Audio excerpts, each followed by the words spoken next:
Oi, gente, tudo bem? Hoje eu trouxe para vocês Desenterrando o Passado, de Agatha Christie Mallow.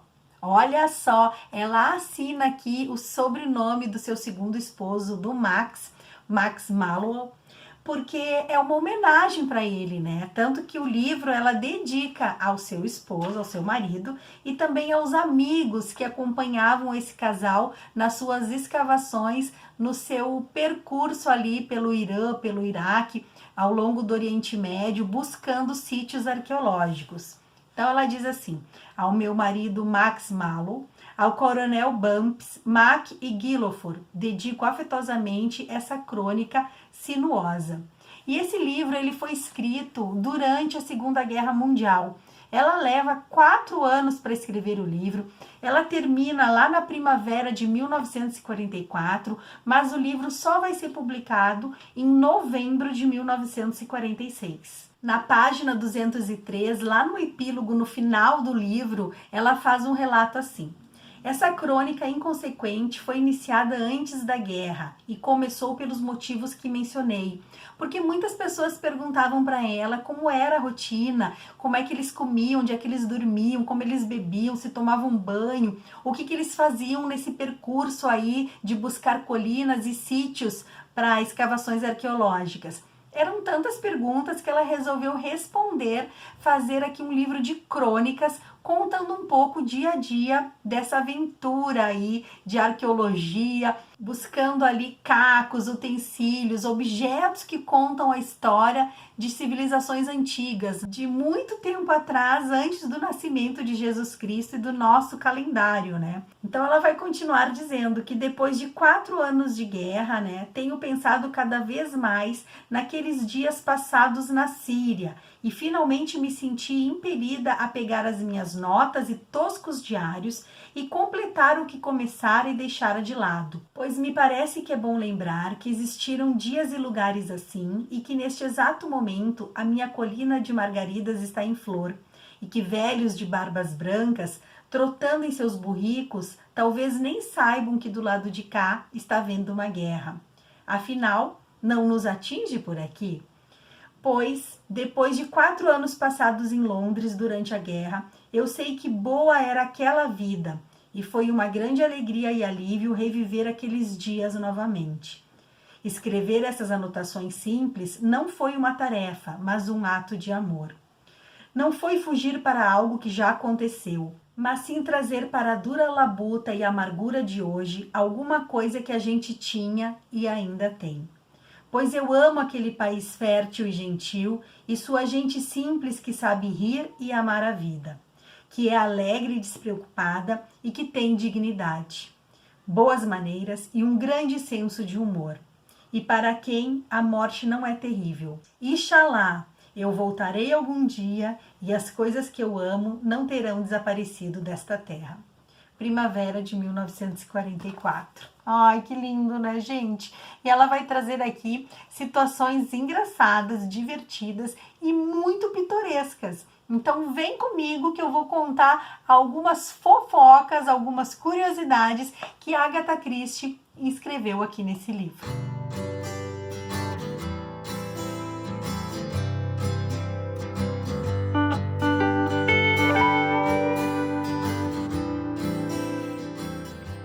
No capítulo 1, ela já começa a contar como eram os preparativos para uma viagem assim ao Oriente Médio.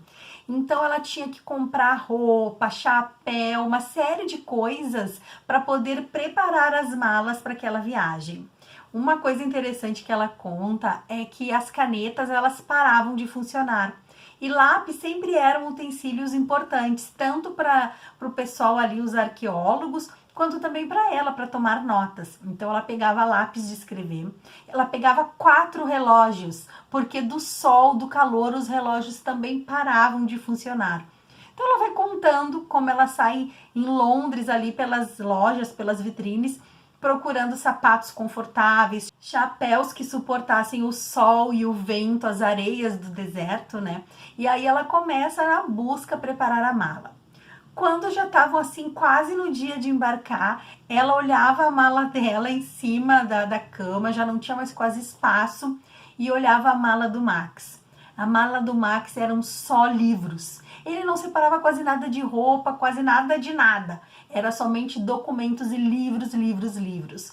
Tanto que nessa viagem que ela tá narrando, o chofer e o Max tentam pegar uma mala com livros e os dois mal têm força para levantar a mala. Imagina tudo que ele não tinha colocado ali dentro. Eles saíam de Londres, pegavam um trem, né, da aviação Pullman, e iam até uma cidade de fronteira, onde eles faziam baixa, davam saída no país, passavam pela alfândega. De lá eles pegavam o segundo trem, o Expresso do Oriente, que a gente já vai ver que ela amava aquele trem azul, né? Com os seus salões, com os seus quartos. E esse trem, então, ele vai aparecer num livro muito famoso, a gente já comentou aqui no canal.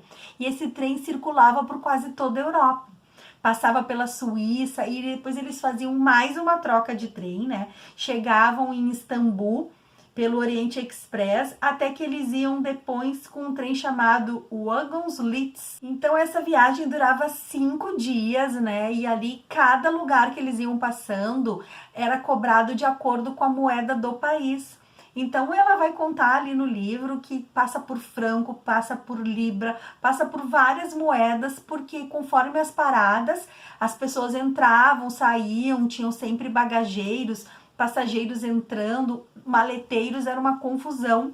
E aí eles aproveitavam para cobrar a conta, né, do pessoal que tinha comido ali no restaurante, sempre com moedas diferentes. Ela comenta que enquanto ela tá ali arrumando a mala, né, sabendo que como a viagem é longa, ela é obrigada a abrir a mala para pegar o seu kit de higiene, o seu pijama, né, sua camisola. E aí o marido, o Max, ele olha um vestido amarelo que ela comprou para viagem. E ele tem umas estampas e ele fala assim, que interessante, estampas da fertilidade. E ela comenta que é muito engraçado viver com um arqueólogo, porque ele sempre trazia assim observações inusitadas do dia a dia. Ele não conseguia olhar um vestido com uma estampa e só apreciar e dizer que bonito ou feio. Ele sempre fazia uma referência, um comentário ali, como um bom arqueólogo que era. Ela também falava que ali durante os preparativos, né, a Rosalind já tinha 14 anos, ia ficar com a irmã sempre tinha aqueles pressentimentos que ela não ia voltar, que ela ia morrer, que alguma coisa ia acontecer. Sempre ficava uma lista de tarefas que ela não tinha dado conta, então a tinturaria que não tinha entregue a roupa a tempo, contas para pagar, sempre tinha várias coisas. Ela já era uma escritora de sucesso, ela tinha uma secretária e ela deixava lá a cargo da secretária para responder algumas cartas, resolver algumas coisas que ela não tinha conseguido dar conta. E numa dessas situações, ela exemplifica aqui que ela tinha recebido uma carta de um padre apontando que na sua última publicação ele tinha encontrado 43 erros. E aí, então, ela pede para a secretária responder de forma muito educada, agradecendo esse padre. Eu achei muito interessante isso, porque ela não diz que erros são esses. Se é uma questão ali de estrutura de frases, de gramática, ortografia, né? Eu achei interessante porque as pessoas gostavam de ler as suas obras e interagiam com ela e ela procurava responder. E quando não dava, passava ali, então, a cargo da secretária, dar uma resposta afetuosa para os seus leitores, para os seus fãs, né? Um dos capítulos chamado Uma Viagem de Inspeção, ela, o Max, mais um arquiteto lá, que é o Mac, mais um outro homem que é sírio, que tá lá junto com eles. Eles vão pegar um carro, esse carro é apelidado de Mary, e eles vão passar por várias cidades, pequenas regiões, muitas colinas e atrás de sítios de escavações. Então eles paravam, eles se dirigiam até uma localidade, conversavam com as pessoas ali, buscavam colinas onde não tinham civilizações, onde não tinham pessoas habitando, e eles começavam a procurar. E aí então cada um se dividia, saía com um saquinho a juntar cacos de jarros, de artefatos, o que encontrasse. E aí todos eles entregavam esse saquinho para o Max, que era o esposo da Agatha Christie. Ele olhava o saquinho de cada um e ele ia vendo se eram peças que se repetiam, se eram peças diferentes, ele ia descartando o que ele não queria e o que ele gostava ele juntava num único saco, as peças de todo mundo, e ele colocava o nome da colina. E quando eles não sabiam o nome daquela colina, eles nomeavam, eles batizavam com o nome de alguns deles ou de alguma situação, para eles lembrarem depois qual das colinas eles iriam escolher. Na página 33, ela faz referência à sua própria timidez, porque ali naquele grupo, né, de pessoas que iam passar nas colinas atrás de sítios arqueológicos, eles estão na companhia do Mac. E aí é um homem muito tímido, muito quieto, e ela comenta, a Agatha comenta com seu esposo, né, que achou ele tímido demais, que ela também é tímida, mas que agora na meia-idade, né, que ela tá por volta dos 40 anos, ela já sabe lidar melhor com essas situações, mas que o rapaz é quieto o tempo todo.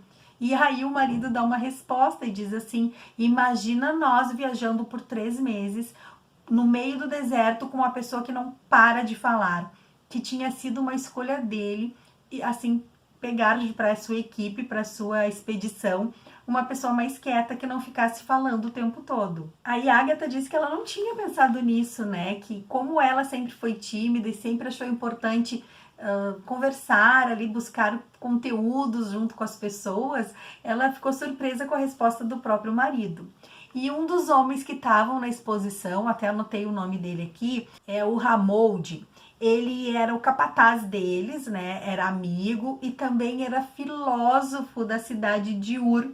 E eu achei muito interessante isso, uma pessoa ali daquela região, daquela cultura, ser um filósofo, porque contava as coisas do dia a dia, né? De civilizações antigas, da própria religião deles, né? E aí ela conta que num episódio ela tá com o marido dormindo, 5 da manhã, quando esse homem, né, que é o Hamoud, junto com seus filhos, entra no quarto deles, assim, conversando e beijando e falando, como se aquilo fosse muito natural, que eles acabam se acostumando, ingleses do jeito que são, a sua educação, né, bem assim, inglesa, eles acabam se acostumando com aqueles hábitos das pessoas, que era uma outra forma, uma outra cultura, né, um outro jeito de lidar. Então ela vai contando essas passagens, ela diz que eles estão atrás de um motorista para poder levá-los então ao longo de Beirute. Eles têm que ir em vários lugares e eles não conseguem um profissional, mas conseguem um homem lá que mais ou menos sabe dirigir, né? E vai atolar o carro várias vezes. Porque conforme eles estavam viajando, às vezes o Max pedia para parar e o cara parava de supetão, engatava para arrancar, em vez de engatar a marcha em primeira, já engatava em segunda ou terceira, o motor já saía arranhando, eles entravam em lamaçal. Então ela vai contando essa aventura que era viajar dentro de um carro trepidando com 4 pessoas e assim cheio de bagagem e coisas que eles tinham que ir lá juntando e investigando. Na página 56, ela conta que ela achava muito elegante, muito chique as mulheres fumarem e que ela tentou por 6 meses fumar cigarros. Então, depois do almoço e depois do jantar, ela se obrigava a fumar, mas a fumaça ardia os olhos, ela tossia, ela mascava, ela não conseguia fumar e ela acabou desistindo. Assim como ela também não conseguia beber, que o seu segundo esposo, Max, ele tentou, ofereceu vários tipos de bebida alcoólica para ela, mas que nada ela gostava. Então ele disse que isso ia ser a chave para ele entrar no céu, porque todas as vezes que eles iam almoçar fora, ou jantar fora, ele tinha que pedir copo com água para ela, porque ela não aceitava nenhuma bebida. Então ele disse que ele passava vergonha com essa situação e que ele ia entrar no céu porque estava ali, ó, livrando uma mulher de se tornar uma alcoólatra, uma bêbada ou uma consumista em bebidas alcoólicas. A Agatha vai contar também um episódio que eles estão num acampamento, né? Eles levavam as barracas, organizavam aquele acampamento, eles saíam para investigar ali as escavações, os terrenos, e eles retornavam para fazer as refeições. Eles tinham um cozinheiro. E eles chegam no acampamento, o cozinheiro tá chorando, tá agachado, chorando, chorando. Eles não sabem o que foi que aconteceu, eles se aproximam. E aí o cozinheiro diz que umas crianças começaram a tirar sarro dele, a rir dele. E ele se distraiu com as crianças, foi brigar com as crianças. Nisso os cachorros aproveitaram a oportunidade, ó, para abocanhar e comer tudo. Só tinha arroz naquela noite para eles jantarem. E ela conta também na página 96, eles vão sair de uma cidade chamada Kamitli. Eu nem sei se é assim que se pronuncia, né? Eu tentei ali colocar no Google Tradutor como se pronunciava o nome dessa cidade em árabe, mais ou menos assim. E eles vão de trem até a Muda. Quando eles chegam lá, eles tinham alugado uma casa para eles ficarem, porque eles iam trabalhar numa região ali perto. Só que essa casa ela estava ainda habitada por 7 famílias armênicas. E bom, eles já deviam ter saído há uma semana atrás, porque a casa deveria ter sido pintada e arrumada, mas não foi o caso. Eles chegaram, estava todo mundo. Tiveram que chamar ali um padre ou um pastor para poder traduzir para eles que eles tinham que sair, porque a partir daquela data a escavação, a equipe arqueológica ia entrar. Aí as mulheres começam a chorar, as crianças fazendo bagunça, os homens a gritar, porque a Agatha diz que teve ali uma trapaça entre vários membros daquelas famílias, que tinham combinado uma coisa, pegavam dinheiro de outro, tinham arrumado ali uma confusão. No final, todos saem e eles vão dormir.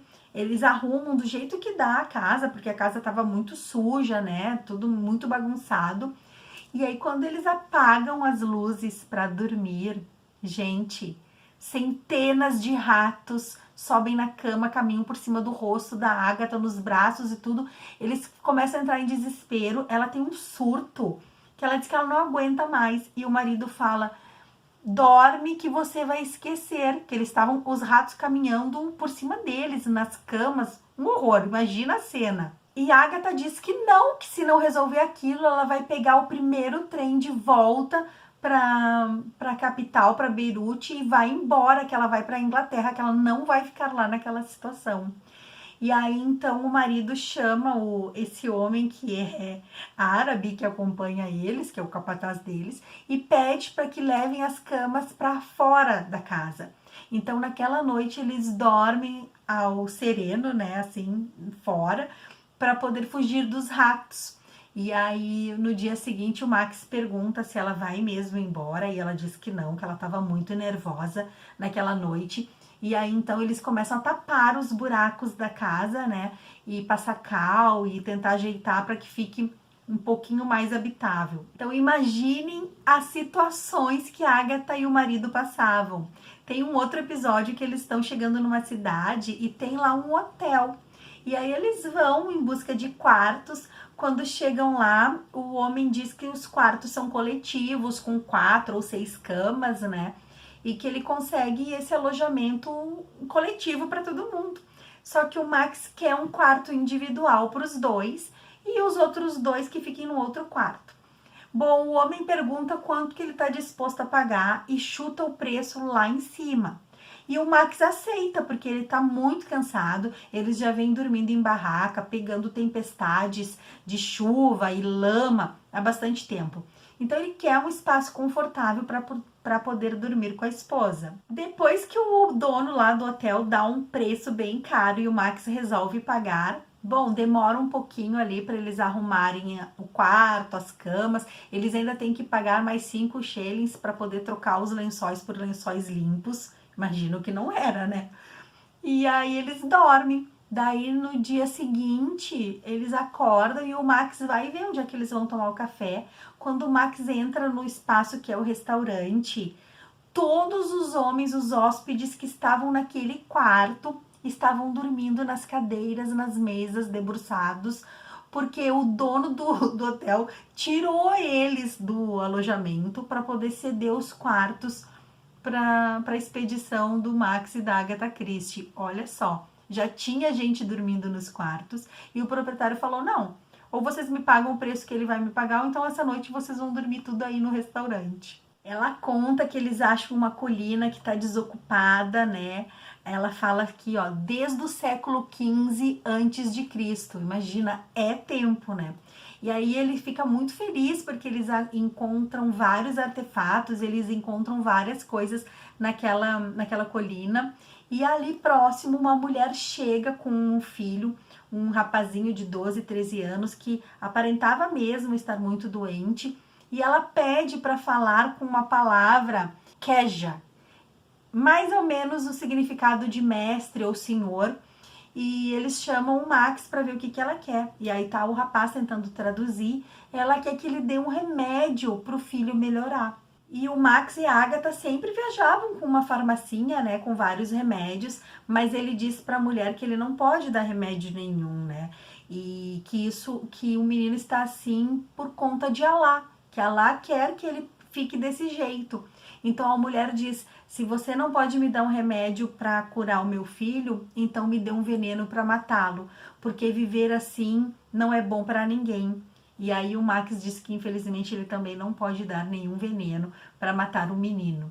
Então ela vai contando situações de uma cultura bem diferente e a gente vai se deparando com cada informação que isso vai nos surpreendendo a cada página desse livro. Ela fala também quando um membro da expedição acaba se envolvendo lá num bordel e a mulher vem reclamar, vem cobrar, pedir os seus direitos, dizendo que ela era uma mulher honrada e que o homem não pagou, não cumpriu com o acordo. E aí o Max tem que pagar para aquela mulher para poder acalmar a situação ali no qual eles estão passando.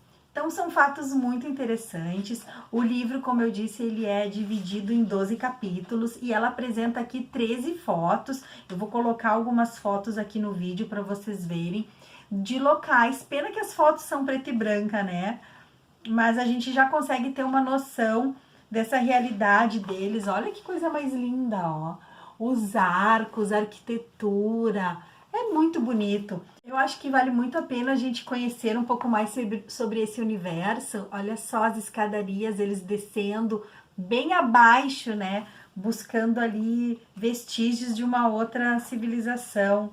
Olha que interessante, ó. A gente consegue ver nos filmes, né? Mas eu acho que era uma experiência maravilhosa. E Agatha gostava de ajudar, tanto procurando peças, entregando para o seu esposo, quanto também tirando fotos e catalogando e ajudando ele. Então ela participava de todo esse processo junto com ele, estudava, ouvia o que as pessoas tinham a dizer e isso rendia enredos, histórias para os seus livros, né? A gente vai ver quantas histórias que ela situou e colocou ali no Oriente, no Egito, tantas coisas maravilhosas que a nossa rainha do crime fez e escreveu. Bem, gente, é isso. Eu espero que vocês tenham gostado um pouquinho do universo de Agatha Christie. Esse livro aqui, Desenterrando o Passado, eu acho que agora só em sebo mesmo para a gente conseguir comprar. Não é um livro de história de início, meio e fim, né? Assim que começa com Hercule Poirot, mas são crônicas onde ela vai falando do seu dia a dia, situações desde a partida de Londres até o seu retorno, né? Coisas que eles levavam na mala, quando eles chegavam na cidade, que eles iam buscar no correio correspondências. Ela até conta que certa vez o rapaz do correio tenta entregar para eles correspondências de outras pessoas, com nomes de outras pessoas, e eles, não, essas não são nossas. Não, mas pode levar, porque já tá aqui há muito tempo, nunca ninguém veio buscar. Então, situações assim bem pitorescas, que eu acho que vale muito a pena a gente ler, para poder conhecer aquela realidade lá da década de 40, de 1940, no Oriente Antigo. Eu vou me despedindo por aqui, desejo para vocês um abençoado domingo e a gente se encontra na próxima história. Um beijo grande, fiquem com Deus e até lá. Tchau, tchau.